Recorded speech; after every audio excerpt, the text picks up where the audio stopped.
Charles Bukowski was one of the rawest, most unapologetic voices of the 20th century.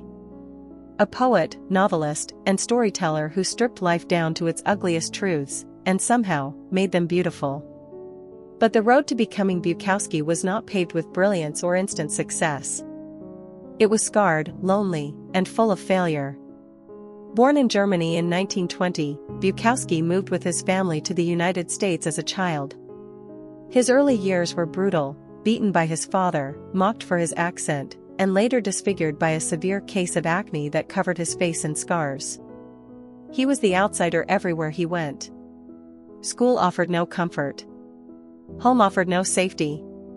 By the time he was a teenager, pain and humiliation had already carved themselves into him. And yet, it was this very suffering that gave Bukowski his voice. He would later say, almost bitterly, that his father was his greatest literary teacher, not because he taught him words, but because he taught him pain without reason.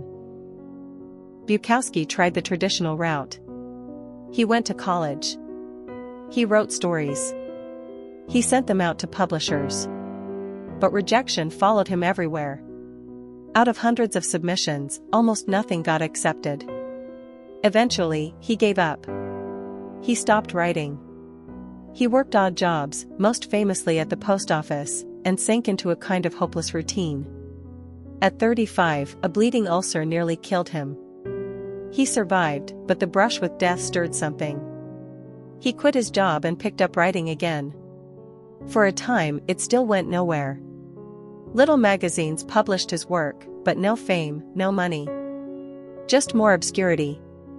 Most people, at that point, would have stopped for good. But Bukowski didn't. He kept writing, before shifts, after shifts, whenever he could.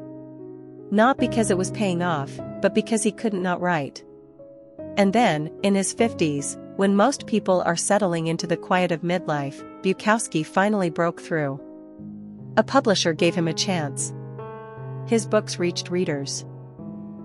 His poems circulated. His voice, sharp, vulgar, tender, unfiltered, was finally heard. Against all odds, he became one of the most recognized writers of his time. And yet, if you visit Bukowski's grave, you'll find two words etched into the stone: don't try. It seems strange, almost cruel, coming from a man who spent his entire life trying, failing, and trying again. But maybe that's the point. In a letter to a fellow writer, Bukowski explained what he meant. Too many people, he said, chase art, or success, for the wrong reasons. Fame. Money. Recognition. Approval. That kind of trying, he believed, corrupts the work. The truth is simpler, harder, and much less glamorous. When everything works best, it's not because you chose writing, but because writing chose you. Bukowski wasn't telling us to be lazy, or to never pursue our goals. He was saying, don't force yourself into what isn't yours. Don't pretend to love what you don't. Don't try to want something you don't actually want. Because if it's real, if it's the thing you can't not do, then you won't need to force it. You'll endure rejection, poverty, pain, and still return to it. Not because you tried to, but because you had no choice. For Bukowski, writing wasn't effort. It wasn't ambition. It was compulsion. It was survival. Don't try, then, is not a warning against effort, it's a call to honesty. A call to do the thing that burns in you so deeply that doing it doesn't feel like trying at all. And if you're going to do it, if it really is yours, then, as Bukowski once wrote, if you're going to try, go all the way.